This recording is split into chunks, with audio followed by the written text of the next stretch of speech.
Right, Shalawam Israel. Let it give all praises, honor, and glory to YAHAWAH, YAHAWASHI.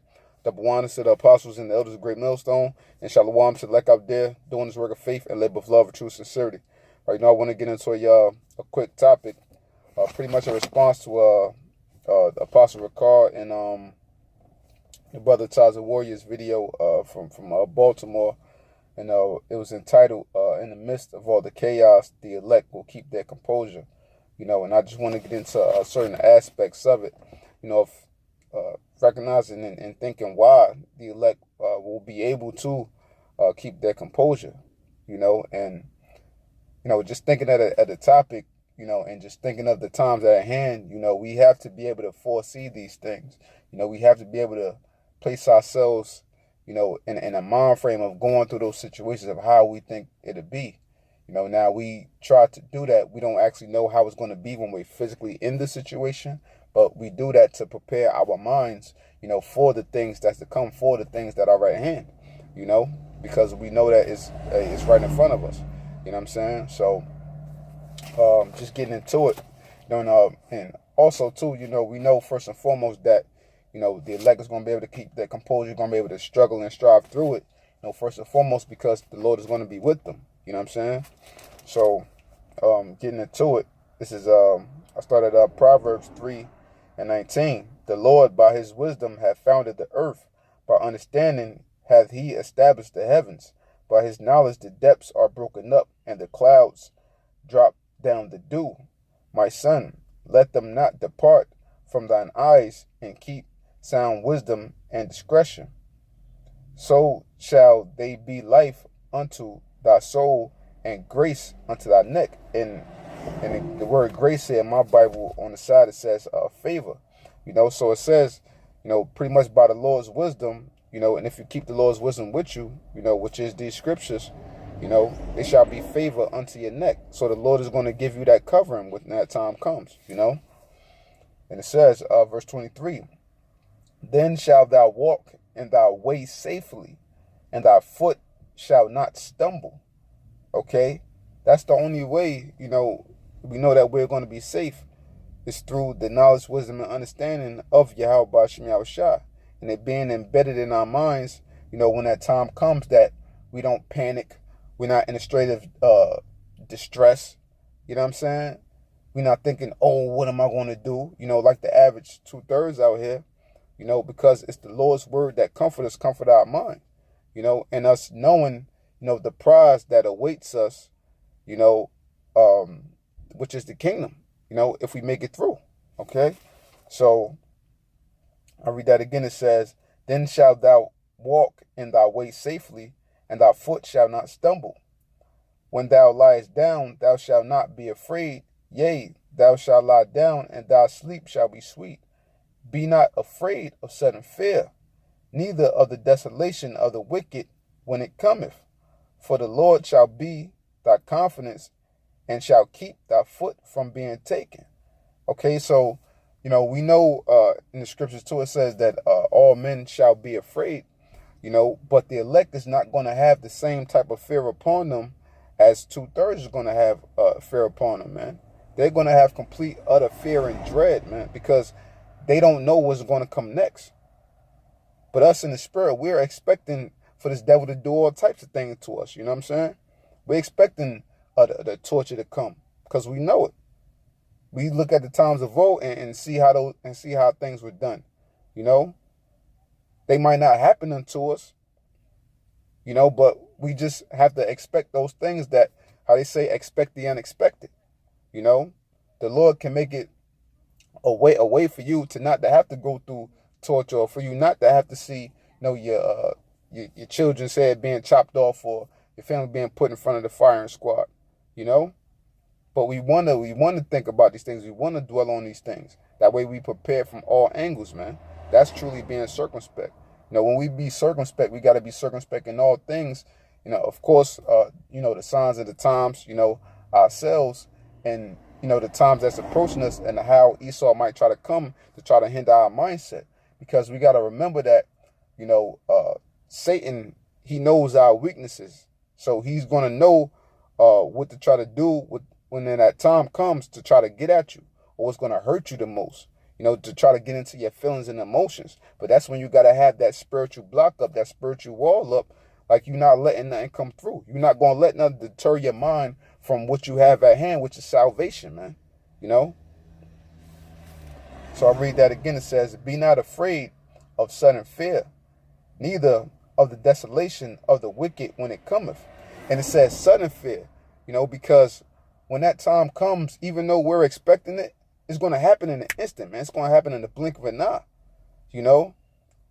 So that's the type of fear that, you know, somebody just get nervous, or, you know what I'm saying, like people kicking in somebody's door or something, and they have a panic attack. You know what I'm saying? But when that time comes, as I said, you know, the scriptures say all men shall be afraid. But when that time comes and when we see them troops, we just know, oh, man, it's time. Prepare. You know what I'm saying? You start praying in your head, doing what you got to do. You know what I'm saying? Keeping the faith in YAHAWASHI, meditating upon the scriptures within your head. That's why it's so important to study, man. You know, that's why it's so important to study, to have these scriptures embedded in your head. Just like in the, you know, we always use the example, you know, of the book of Eli. You know what I'm saying? What would carry him through? Because the Lord was with him and he had those scriptures embedded in his head from constantly reading day in and day out, man. So he knew the Lord was going to protect him. You know, that's the same way we got to be. So when so that's why the scriptures say, be not afraid of sudden fear, neither of the desolation of the wicked when it cometh, man. You know, because we know it's coming. And desolation means a state of complete emptiness or destruction, man. You know, so we know that this whole earth, as we know it, is going to be completely destroyed. We're going to see people ripped up out of their houses. We're going to see our next door neighbors wilding. You know what I'm saying? The streets is going to be filled with blood and turmoil, man. You know, but we can't let none of that deter us. None of that shake up our faith when those times come, man. You know? And you got to think about it. When these times actually come, that's why the scriptures also say, you know, of course, Isaiah 33:6, knowledge and wisdom shall be the stability of thy times. Being stable, man, level-headed. I mean, level-minded, man. You know,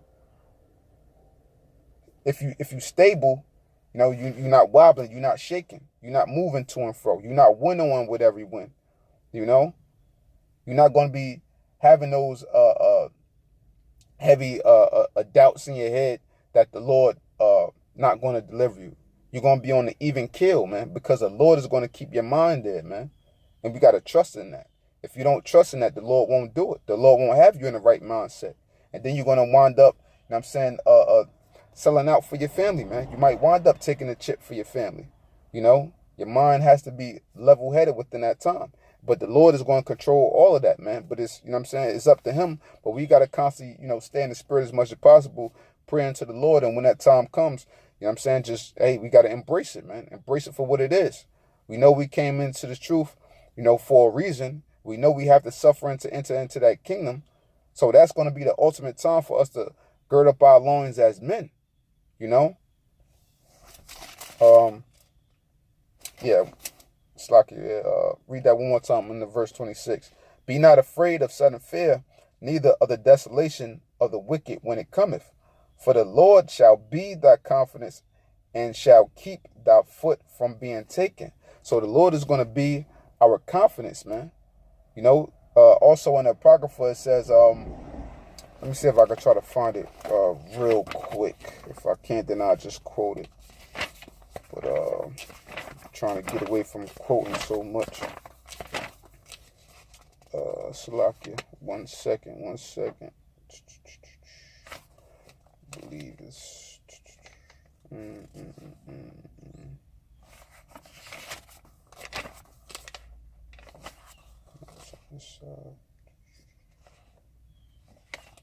Yeah, here we go. It is Sirach 31. Yeah, straight to the point. Sirach 32 and 21. Be not confident in a plain way. Okay, so it says what? Be not confident in a plain way. What's the plain way? Being confident in yourself, thinking when that time comes that nothing or no one is going to touch you.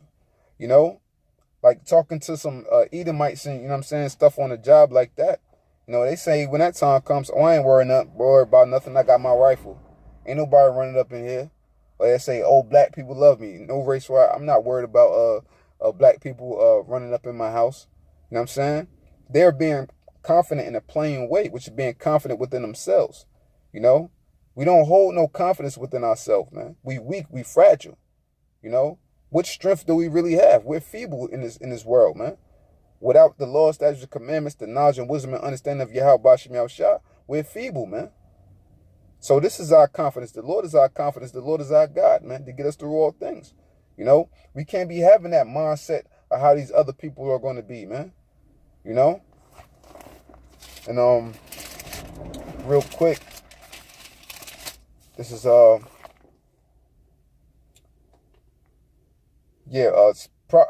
Proverbs 16:3. It says, "Commit thy works unto the Lord, and thy thoughts shall be established," man. So that's the point. We commit our works unto the Lord, our thoughts shall be established. What? That's on a daily basis, and especially when those times come. So when it's saying that, how I just got in the Proverbs 3:26, real quick, I'll go back to that real quick. It said in Proverbs 3:26, "For the Lord shall be thy confidence, and shall keep thy foot from being taken," is because we committed our works unto the Lord. Therefore, he made our thoughts established, man. You know, get into that word stability in the midst of the word establish, you know, on firm ground, you know, on solid ground, solid soil, which is YAHAWASHI, man. Okay. So that's why we're going to be good ultimately when those times come, you know, because the average person, they're going to bug out. They're going to flip out. You know what I'm saying? Because they didn't prepare themselves for the battle of the great day. But we're preparing every day, you know, with our spiritual garments on, first and foremost, you know, for this devil that's going to come down upon us with great wrath, man. You know? So, real quick, I want to go to, you know, always a classic, you know, Sirach 2:1. "My son, if thou come to serve the Lord, prepare thy soul for temptation. Set thy heart aright, and constantly endure, and make not haste in time of trouble." So we see another example of, you know, something telling you not to panic. Once again, going back to Proverbs 3:25, you know what I'm saying? Be not afraid of sudden fear, man. You know, you gotta allow the Lord to work within your mind. You gotta try to keep your mindset focused on the Lord for your nerves to calm down, your adrenaline to calm down. You know what I'm saying? For the Lord to work through your mind. Because we know that Satan, he works out of fear. You know, Satan works out of fear. The Lord don't work out of fear in that manner. You know, we supposed to fear the Lord, but the Lord don't work out of fear in that manner. You know what I'm saying? Satan is counting on our fear to make us doubt, you know, to make us go astray from the Lord, to make us go and take that chip. But we got to be that much more stronger within our mind to know that the Lord is with us within that time, man. You know, make not haste in time of trouble. What do people usually do when they make haste in time of trouble? They make the wrong decisions. And something bad winds up usually happening when they make haste, man. You know, the Lord wants us to focus, man. It's all about the focus, that tunnel vision, man. And the Lord is going to guide you through, but you got to have that faith in the Lord. You got to have that trust, man. Without that, we are nothing, man. You know, cleave unto him and depart not away, that thou mayest be increased at thy last end. That's the time we looking to be increased. We're looking for the Lord to increase our spirit to be able to survive those times. We're looking to be increased with that spiritual power. You know, when the Lord lift up that standard in those times, you know, that's why we got to constantly cleave unto the Lord. You know, constantly knock upon the Lord's door, pray unto the Lord. You know, fast, talk to the Lord, deal with the brotherhood, do righteousness unto the brotherhood. You know what I'm saying? As we do unto one another, we doing unto YAHAWASHI, man. So that's more cleaving unto the Lord, the more brotherly love you show. You know, the more love you show to the apostles, the more honor you show to the apostles. That's more appreciation and more love that the Lord is looking like, yo, you showing me that same love. You know, and the Lord truly appreciates that, man. If there's anybody that would appreciate, you know, anything, it's the Lord, man. You know, it's the Lord. You know, you do things for, you know, the average nigga in the street, they won't appreciate nothing. But the Lord will appreciate everything. And he don't have to, because we just humble servants just doing our due diligence, man. You know? But the Lord shows his appreciation by blessing us, you know, through our walk within his truth. constantly, man, every single day, you know? And we see the blessings. Even though it might be something small, it ain't always got to be monetarily, but you see the blessings that the Lord is pouring in your life, man. You know, you see the works that the Lord is doing in your life to get you through day by day, man. He ain't got to do that, you know? He ain't got to. But he do it because he love us, you know? And it's constantly a sign for us to look at. If he got me now, he definitely going to have me then. I'll praise YAHAWASHI. That's the mindset you got to have, you know? So it says, verse 4, whatsoever is brought upon thee, take cheerfully, and be patient when thou art changed to a lower state. Because at that time, we're going to be at our lowest estate ever, man. We think now is bad. You know what I'm saying? When that famine hit, you know what I'm saying? And the Lord said, my servant shall eat. But you don't know how well you're going to be eating. You might run across a can of beans for you and your family, you know what I'm saying, a day. You might have to starve one day. You know what I'm saying? And that's where that technique of fasting comes in. You know, we fast for spiritual reasons, you know, and we pray and we fast unto the Lord, asking for spiritual things. But that fasting is also going to help us to overcome within those times, man. You know? Yeah, so, as I was saying, you know, that's going to be our lowest point, because we're going to be dragged through complete hell, man. You know what I'm saying? Just imagine, you know, the old wars and different things of before. Constantly look at old war movies or when people been chained up, prisoners of war and different things like that. You got to be prepared for these things, man. You know, constantly. It says, for gold is tried in the fire, and acceptable men in the furnace of adversity. You know, so we want to be found those acceptable men. So we have to go through that fiery furnace, man, that fiery trial. You know? Hey, and, you know, and within my spirit, man, I'm joyous, you know, that the Lord, you know, put me in this position to be able to suffer for him as he did for us, man. It's a privilege to be in this position. It truly is, man. We have to be thankful for that. You know what I'm saying? It's a privilege, man. You know, the average person on the outside looking in, they be looking like you tell them about the scriptures, you'll tell them like, you know, you got to suffer to enter the kingdom. You know, they going to look at you like, well, why God want me to suffer now? And then you mean to tell me when those times come, it's going to be even harder, but I got to trust that he going to get me through. You know what I'm saying? They can't see it, man. They can't see it how we see it. That's why we so blessed to be able to have this knowledge, wisdom, and understanding, you know? And that's why our trust has to be that much more greater in the Lord than anything, man. You know? And real quick, how much time I got left? All right, a couple more scriptures.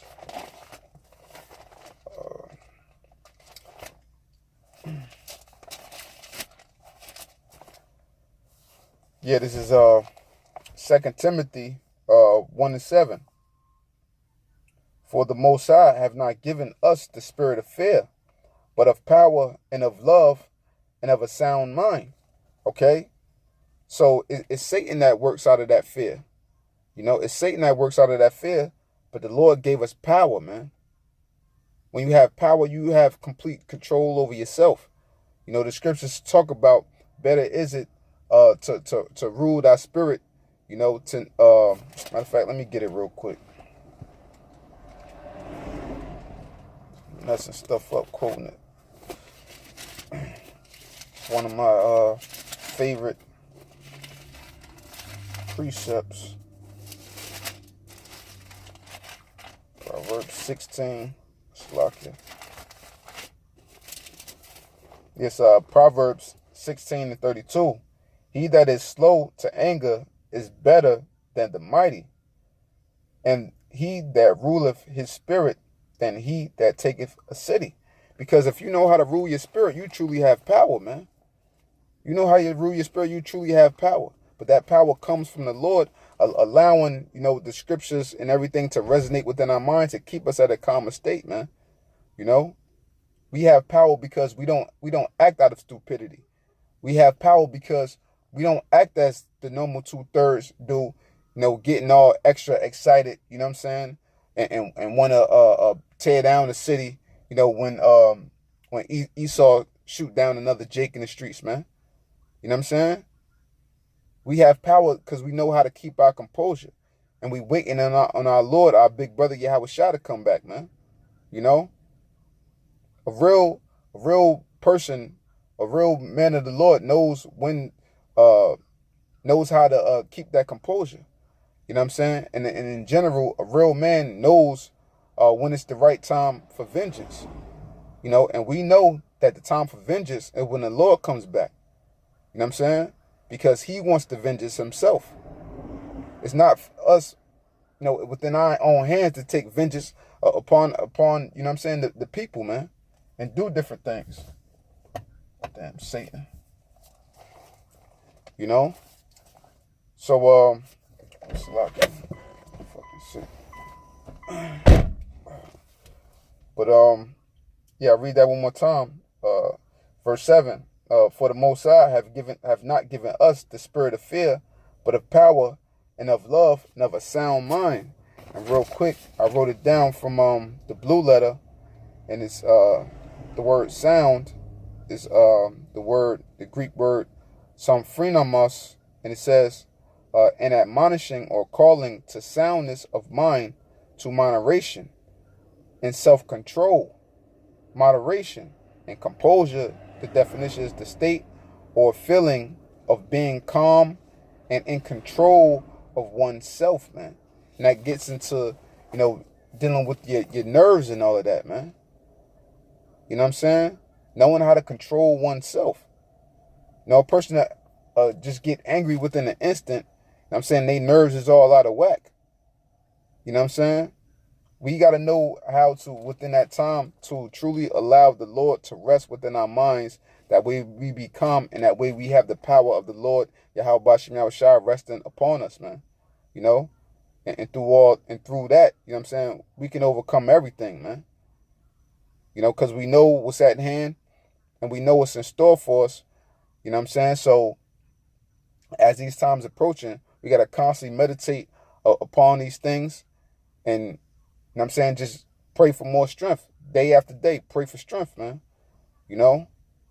So, and, you know, with that, you know, I hope this segment was edifying, you know, and I'd like to give all praises, honor, and glory to Yahawah, Ba'ashim Yahawashi, double honors to the apostles and the elders of Great Millstone, and Shalawam to Lek out there, doing this work of faith, a labor of love, and true sincerity. Shalawam.